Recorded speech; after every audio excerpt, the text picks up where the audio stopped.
Hi, everyone. Welcome to the Storied Church podcast. My name is Jason, and I'm so glad you are here. Thank you for taking time out of your day to listen. If you're new and this is your first time here with us, I really hope you find your time with us meaningful. We would love to meet you and get to know you, and you can find a couple of ways to do that on our website at storiedchurch.org at storied, STORIED, church.org, or you can find us on social media, and we would love for you to follow us on Instagram and or Facebook at Storied Church. We hope that our sermons and our ruminations are thoughtful and meaningful reflections that help us take our next steps together on our journey. Enjoy. So in leading up to our 5th anniversary celebration, we've been getting to know various people in our community and congregation. And this week, we are going to get to know Heather. And so Heather, will you come up here? Heather's like, why did I say yes to this? Judy's bringing me some nausea medication. Oh yeah, she's... Take a seat. Take a load off your feet. So leading up, we're part of our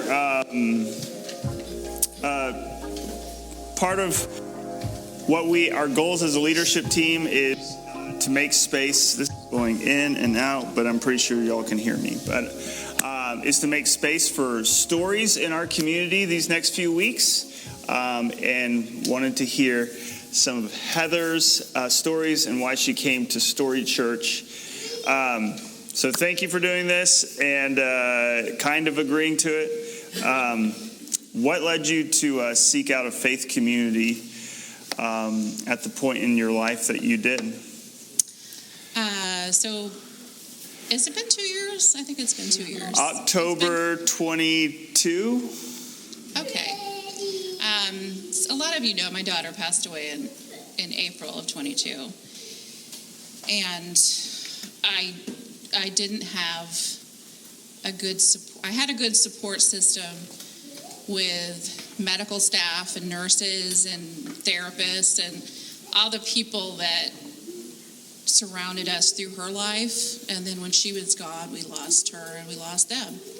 And I realized I don't have a community. And I have my sister, who's my best friend, and my husband, but I didn't have people. And I am a solitary person, if you know me at all. I love my own company the most. I'm an introvert.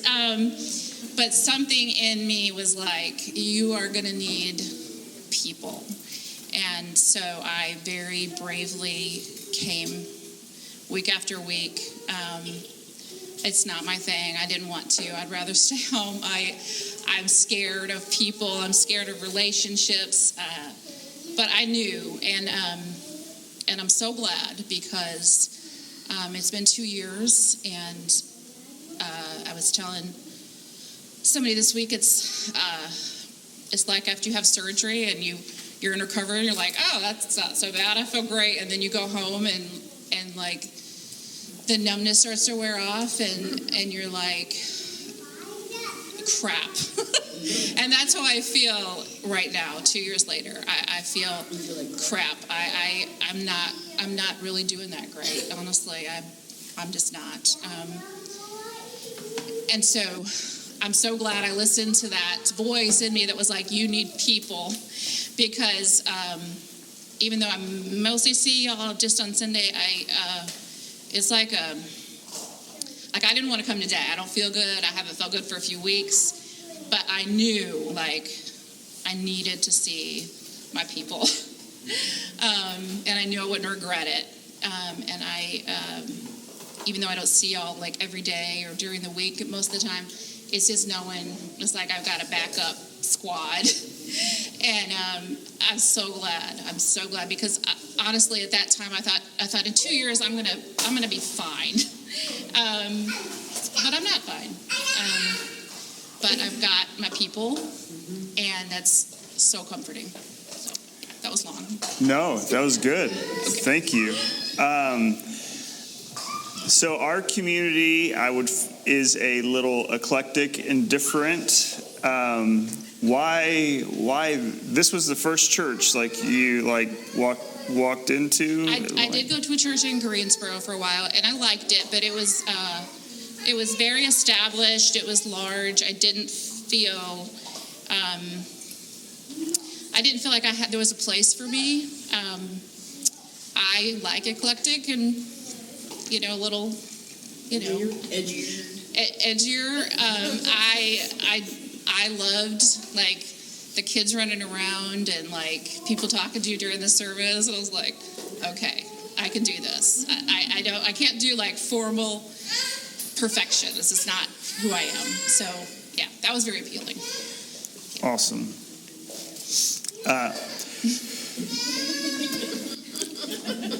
Take her out. I understand.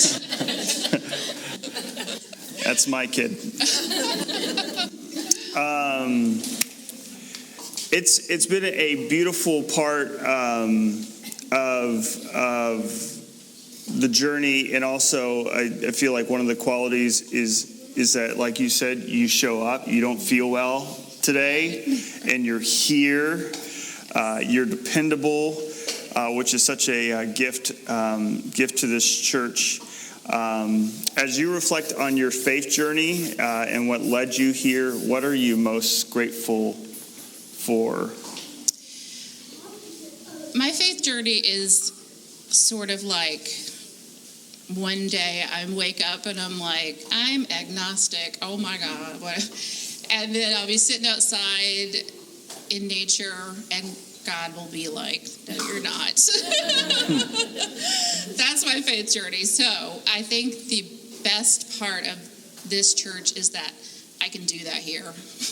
It's safe to do that here. When I say it's a safe place for me, I mean it's a safe place for me to have doubts and questions and not really know where my faith lies from one day to the next. I don't recommend that as a lifestyle, but that's where I am, and so I feel like I can do that here. I could not do that in the religion I was raised in. I couldn't be honest about it, at least. Yeah. So this is, as I kind of go to my last question. Well, two questions. I'm bad at this, if anybody has realized. As am I. Aren't so inspired. As I say over and over again. So in this season, most people are leaning out and guarding their time. We don't want to commit to anything except subscription plans. Netflix, so we don't want to commit to anything, yet you don't feel good, and you're still here, and you show up. What is it? Why? Okay. I think that COVID changed a lot for a lot of people, and it was really safe. We learned to stay home and feel safe, and then we as a country, as a society, got so divided that to me, the world feels heavy and scary. This is not uplifting, I know.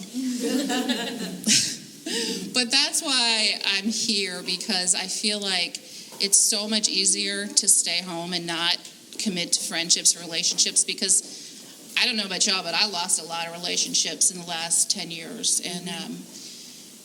And so why make more? Why open yourself up to be hurt? Why open yourself up to trust people to have, especially in church, where you leave a church and they're done with you, essentially, in my past, in my history. We need this more than ever. I told my therapist I would really like to go live on the top of a mountain and not see humans for 6 to 12 months. And she's like, that's not okay. But that's what I feel like I need. But we know that we need each other.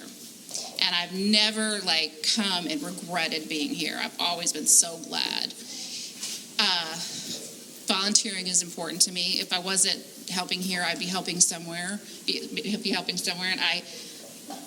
I don't know where I'll be in a year, in 10 years, but I hope that every time I look to Mebane, there's Storied Church, and I can say I helped build that. I helped from the beginning, and it could be a safe place for somebody who is messed up like I was and just needed a place to land and a place to sit and a place to feel safe, to feel like it's okay that I do not have my crap together. What did you really want to say?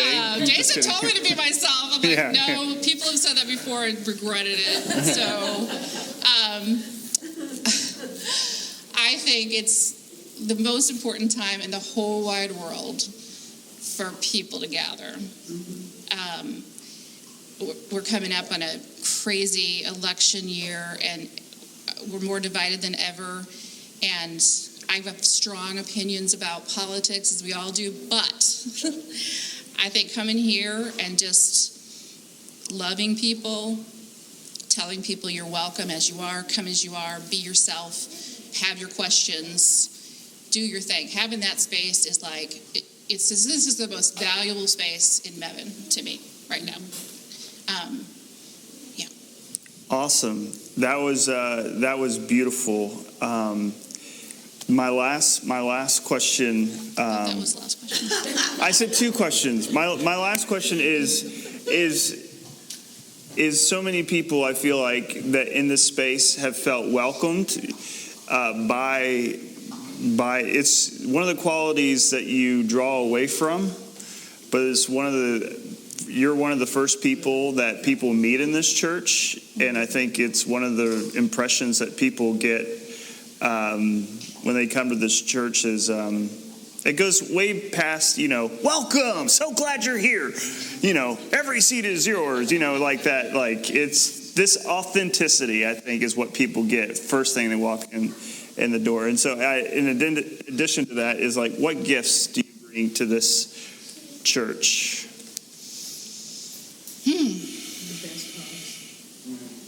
I give good hugs. I'm learning not to hug everybody that comes in the door. That's just weird, apparently. But everybody that walks in, I'm like, I see myself, and I'm like, I needed hugs so bad. So, but I'm learning, boundaries and stuff like that. Please tell me if you don't want me to hug you. I won't. I'll try really hard. I guess I'm just imperfect, so I love imperfect people, and you're at the right place. Yes, I have other gifts. I don't know. I like to make things look pretty. I can be creative. I don't mind doing the dirty work. Put me behind the scenes somewhere. Put me to work. And as a new church that needs a lot of things done, that is important. And yeah, I don't mind. Awesome. Well, thank you for doing this. And my son, it looks like he wrote heathen on your name tag. I've been called worse. Heather, I'm so great. I'm really grateful. This church is where it is right now for a lot of people make this church work, and you are one of those people. And so, thank you so much. And so, Heather. And are you available next week to do this again? Yeah, in 2 years. 2 years. We'll see. I'm going to invite Louise to come and lead us in our call to worship, and y'all can go ahead and stand as we get ready to sing. Heather, we all love you, and I always said, to me, Amy has been the heart of Storied Church from the beginning when she started coming, and Heather, in a very complimentary way. I mean, you're the backbone of us. So, and I mean that in a nice way. Anyway.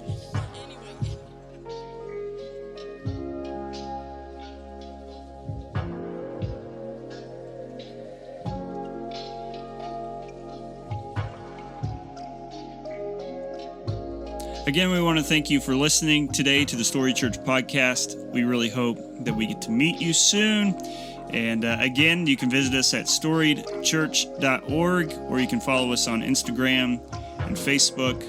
We hope that you have a wonderful... Hi, everyone. It's Jason again. And before you go today, I just wanted to take one moment of your time. Maybe you are a regular attender at Storied Church, or somebody that has found our podcast and you're just listening and you find it valuable. I just want to ask a huge favor.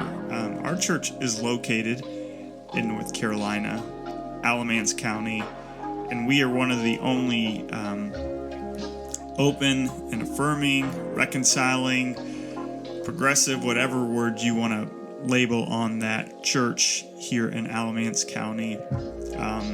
And so we're just a really important voice of hope in this place.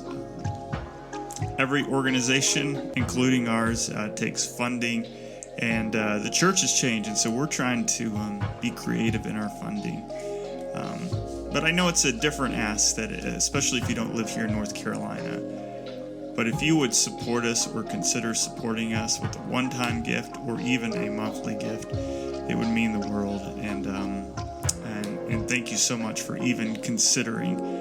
You can give by going to storiedchurch.org/give. I hope you do. We would love your partnership and your friendship. Thanks again.